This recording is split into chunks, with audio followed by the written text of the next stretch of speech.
గ్యారంటీని తిరస్కరించారు కాబట్టి 140 కోట్ల ప్రజల యొక్క తిరస్కారానికి లోనైన నరేంద్ర మోడీ ప్రధానమంత్రి పదవి చేపట్టకూడదు.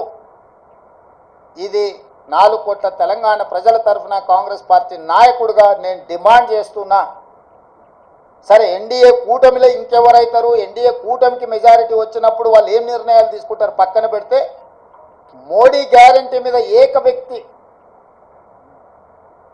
చూపించి మీరు ఓట్లు ప్రజల దగ్గరికి వెళ్తే ఆ ఏక వ్యక్తిని ప్రజలు తిరస్కరించారు. కాబట్టి భారతీయ జనతా పార్టీ నరేంద్ర మోడీ గారిని రాజీనామా అడగాలి, రాజీనామా చేయించాలి. నరేంద్ర మోడీ గారు హుందాగా, విలువలు కలిగిన రాజకీయ నాయకుడిగా, సమాజానికి ఆదర్శంగా నిలబడే వ్యక్తిగా ప్రధానమంత్రిగా రాజీనామా చేసి హుందాగా వారు తప్పుకుంటే వారికి గౌరవం ఉంటుంది. లేదు, నేను ఇట్లనే ప్రధానమంత్రికి కొనసాగుతా, 3వసారి ప్రమాణ స్వీకారం చేస్తా, కుట్రల కుతంత్రాలకు నేను తెరలేపుతా అని నరేంద్ర మోడీ గారు అంటే, వారు చెప్పుతున్న విలువలతో కూడుకున్న రాజకీయాలు చెప్పడానికే తప్ప పాటించడానికి లేదు అని చెప్పి ఈ దేశ ప్రజలు నరేంద్ర మోడీ గారిని తిరస్కరించబోతున్నారు. కాబట్టి భారతీయ జనతా పార్టీ ఇప్పటికైనా ఏక వ్యక్తి అదేవిధంగా అప్రజాస్వామికంగా వ్యవహరించే తీరును మానుకోవాలి. ప్రజలిచ్చిన తీర్పును భారతీయ జనతా పార్టీ గౌరవించాలి అని చెప్పి కాంగ్రెస్ పార్టీ డిమాండ్ చేస్తుంది. ఏ ప్రభుత్వమైనా ఏర్పడినప్పుడు, ఆహ్వానించినప్పుడు పార్టీలో చర్చించి నిర్ణయం తీసుకుంటాం. వ్యక్తిగా నేను నిర్ణయాలు తీసుకోవడానికి ఉండదు.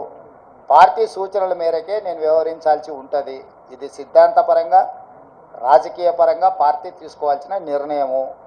ఏ ప్రభుత్వం ఏర్పడ్డా స్నేహపూర్వకమైన వాతావరణంలో సమస్యలు పరిష్కరించుకుంటామని నేను ముందే చెప్పిన. ఈరోజు కూడా నేను ఆ మాటకున్నా. ఆంధ్రప్రదేశ్లో ఏ ప్రభుత్వం ఏర్పడ్డా ఆ ప్రభుత్వంతో సంప్రదింపులు చేపట్టి రాష్ట్ర సమస్యల్ని శాశ్వతంగా పరిష్కరించుకుంటాము. ఉమ్మడి క్యాపిటల్ చట్టపరంగానే సమస్య పరిష్కారం అయిపోయింది. హైదరాబాద్ నగరం ఇప్పుడు తెలంగాణకు రాజధాని. అంటే ఒక కీలకమైన సమస్య ఆల్రెడీ చట్టపరంగా పరిష్కారం అయింది. మిగతా ఆస్తుల పంపకాలకు సంబంధించి, నీటి పంపకాలకు సంబంధించి ఉన్న సమస్యల్ని తప్పకుండా కూర్చుంటాం, చర్చించుకుంటాం, పరిష్కరించుకుంటాం. మాకేం బేసిజాలు లేవు. రాష్ట్రం యొక్క అభివృద్ధి, రాష్ట్రం యొక్క అభ్యున్నతి కోసము ఎవరితోనైనా చర్చించడానికి మేము సిద్ధంగా ఉన్నాం, పరిష్కరించుకుంటాం. ఏం ప్రభాకర్?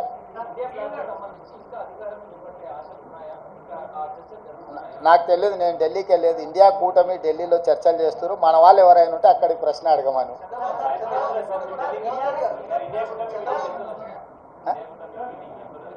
ఇండియా కూటమిలో జాతీయ నాయకులు, ఆ కూటమిలో ఉన్న వివిధ భాగస్వాములనే ఇప్పటికి పిలిచిండ్రు. ఇంతవరకు అయితే ఆహ్వానం రాలేదు. ఏదైనా ఢిల్లీకి సూచన చేస్తే మీరు తప్పకుండా వెళ్తారు. క్యాబేసి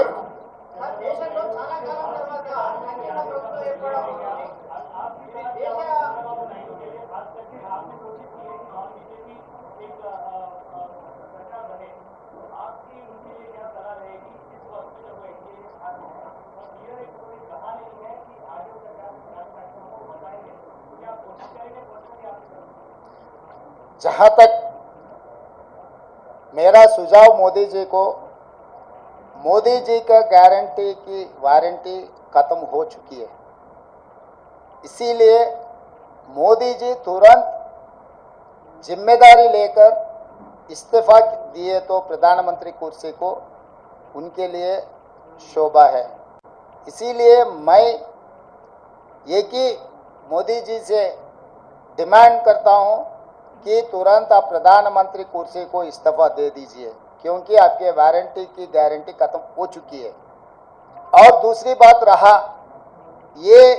ये जो अलायंस के बारे में, इंडिया अलायंस या कोई आए कोई गए, ये जिम्मेदारी मेरे नहीं है। मेरे जिम्मेदारी है तेलंगाना सरकार चलाने का, तेलंगाना कांग्रेस पार्टी को चलाने का जिम्मेदारी है। मैं गैर जिम्मेदारी के काम नहीं करता हूँ। जो जिम्मेदारी लोग हैं वो जिम्मेदारी लोग जिम्मेदारी निभाएंगे। वो यहाँ पर चर्चा नहीं होगी, दिल्ली में होगी। आपको कुछ भी अगर ऐसा ही कुछ संशय रहा तो मुझे पूछो, मैं दिल्ली में फिर पूछ लेके फिर वापस बोलूँगा। मैं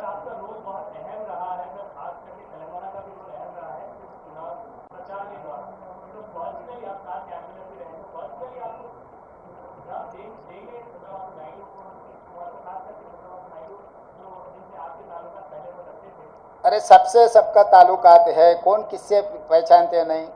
जितने सारे लोग हैं, नीतीश कुमार जी पहले कांग्रेस पार्टी के साथ भी काम किए, बहुत सारे लोग कांग्रेस पार्टी के साथ किए, सो वाले आज एनडीए के अलायंस में है, या एनडीए में जो लोग हैं अभी इंडिया अलायंस में भी है। ये सब सारे प्रदेश लेवल पे चर्चा नहीं होने वाले हैं, नेशनल लेवल पे चर्चा होने वाले हैं। नेशनल लेवल पे अभी अलायंस का, इंडिया अलायंस का कुछ मीटिंग चल रहा है, मीटिंग में जो तय करेगा वो हिसाब से इंडिया अलायंस आगे जाएगा।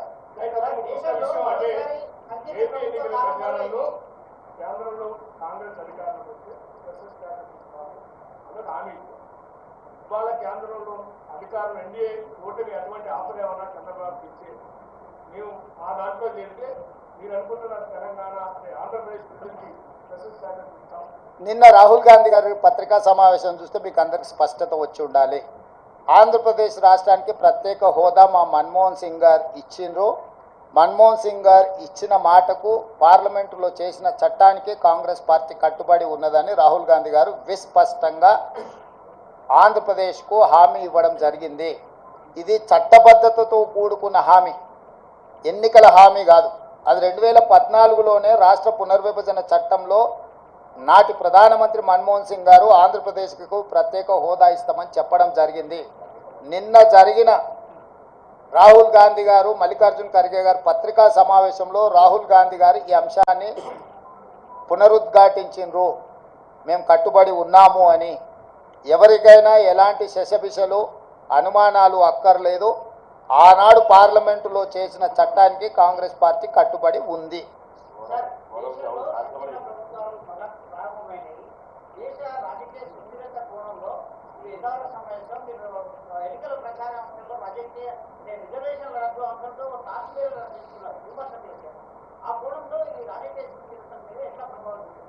అంటే డెఫినెట్గా ఈరోజు 42% బీజేపీకి వచ్చి 41% ఇండియా కూటమికి వచ్చిందంటేనే ప్రజల ఆలోచనలో మార్పు వచ్చింది. మరీ ప్రధానంగా వారణాసి ప్రధానమంత్రి గారు పోటీ చేసిన ఉత్తరప్రదేశ్లో సమాజ్వాదీ పార్టీకి అత్యధిక స్థానాలు వచ్చినాయి. ఈరోజు సమాజ్వాదీ పార్టీ, కాంగ్రెస్ పార్టీ దాదాపుగా 40 పైగా సీట్లను సాధించడం జరిగింది.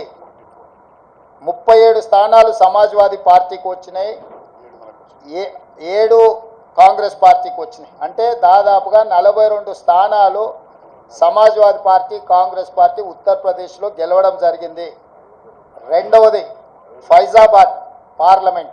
ఫైజాబాద్ పార్లమెంట్ అంటే అయోధ్య రామ మందిరం ఎక్కడైతే నిర్మించిందో ఆ పార్లమెంట్లో బీజేపీ ఓటమి చెందింది. అంటే రాముడి పేరు మీద ఎన్నికల ఓట్ల యాచక వృత్తి చేపట్టడాన్ని రాముడు కూడా క్షమించలేదు. రాముడి పేరు మీద యాచక వృత్తికి పాల్పడ్డ బీజేపీని అయోధ్య మందిరం ఉన్న అయోధ్య ప్రాంతంలో ఉన్న ఫైజాబాద్ పార్లమెంట్లో బీజేపీని ఓడించడం ద్వారా భారతీయ జనతా పార్టీ నాయకులకు దేవుడు కూడా గుణపాఠం చెప్పిండు.